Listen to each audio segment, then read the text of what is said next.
ಎಂಬ 3 ಬಗೆಯ ವ್ಯಾಧಿಗಳು ವಿಪ್ರವರೇ.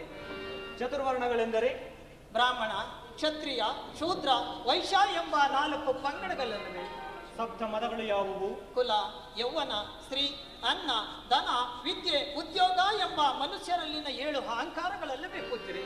ಹಾಗಾದರೆ ದಶವಿಧ ಧರ್ಮಗಳಾವುವು? ಕ್ಷೇಮ, ಸಮಾಧಾನ, ನಮ್ರತೆ, ಸ್ವಚ್ಛತೆ, ಅಕಿಂಚನತೆ, ಬ್ರಹ್ಮಚರ್ಯ ಎಂಬ ನಮ್ಮಲ್ಲಿರಬೇಕಾದ 10 ಅಮೂಲ್ಯ ಗುಣಗಳು ಕೂತಿರಿ. ಆಹಾ, ಇಷ್ಟೆಲ್ಲ ಪ್ರಶ್ನೆಗಳನ್ನು ಶ್ರದ್ಧೆಯಿಂದ ಸರಳವಾಗಿ ಅಧ್ಯಯನ ಮಾಡಿ ಇನ್ನು ಭೋಜನಾದಿಗಳಿಗೆ ತೆರಳೋಣವೇ? ಭೋಜನ ಈ ನಿಮ್ಮ ಸೇವಾ ಮನೋಭಿಲಾಷೆಯ ಅನುರಕ್ತಿಗಿಂತಲೂ ಮಿಗಿಲಾದಿದೆ ದೊರೆ ಈ ಭೋಜನದ ಸಮಯ.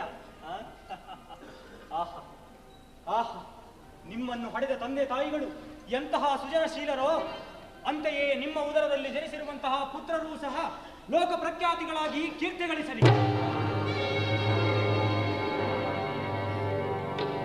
ಏಕೆ, ಏನಾಯಿತು ಭಕ್ತರೇ?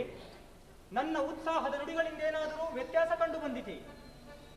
ಆದರೆ ಪುತ್ರನ ವಿಚಾರ ಬಂದೊಡನೆ ನಮ್ಮ ಕರುಳುಗಳು ಕತ್ತರಿಸಿ ಹೋಗುವುದು ಸ್ವಾಮಿ, ಕತ್ತರಿಸಿ ಹೋಗುವುದು. ನಾವು ಪುತ್ರಹೀನರು. ಹಾಗಾದರೆ ಇದುವರೆಗೂ ನಮ್ಮ ಪಾದಗಳಿಗೆ ಗಂಧ ಪುಷ್ಪಾರ್ಚನ ಕೈದದ್ದು ಈ ನಿಮ್ಮ ಕೊಟ್ಟು ಕರಗಳೇ.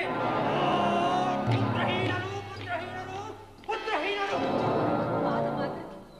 ಮತ್ತಾವ ಭಾಗ್ಯಕ್ಕೂ ನಮ್ಮಲ್ಲಿ ಕೊರತೆ ಇಲ್ಲ ಪೂಜ್ಯರೇ. ಮೊದಲ ಕೋಪಗಳಿಗೆ ತೂಗಿ ಬಿಸಾಡು ಈ ನಿನ್ನ ಪಂಚತರದ ಭೋಗ ಭಾಗ್ಯಗಳನ್ನು. ಪಾಪಿಷ್ಟೇ,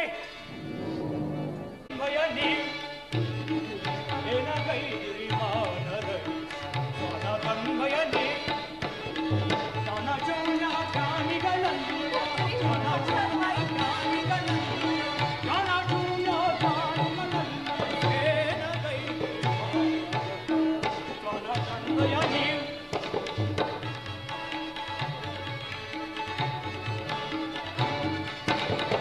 ಮಕ್ಕಳಿಲ್ಲದ ಮಂಜೆಯರು ನೀವು ಮಾನ್ವಿತ ನಂಜಿನ ಬಲಿಯ ಮನವೇನು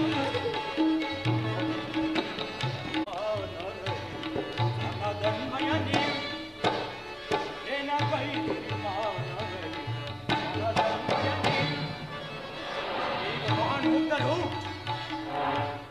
ನಿಮ್ಮಲ್ಲಿ ಶುದ್ಧವಾದ ಫಲಹಾರ ಸೇವಿಸಿ ನಿದ್ರೆ ಆಯಾಸಗಳನ್ನು ಪರಿಹರಿಸಿಕೊಂಡು ಹೋಗೋಣವೆಂದು ಬಂದರೆ ನಿಮ್ಮ ಗೊಡ್ಡು ಕರಗಳಿಂದ ಸೇವೆ ಸಮರ್ಪಿಸಿ ನನ್ನ ತಪೋನಿಷ್ಠೆಯನ್ನು ಅಪವಿತ್ರಗೊಳಿಸಿ ಬಿಟ್ಟಿರಾ ದೈವ ಭ್ರಷ್ಟರೇ.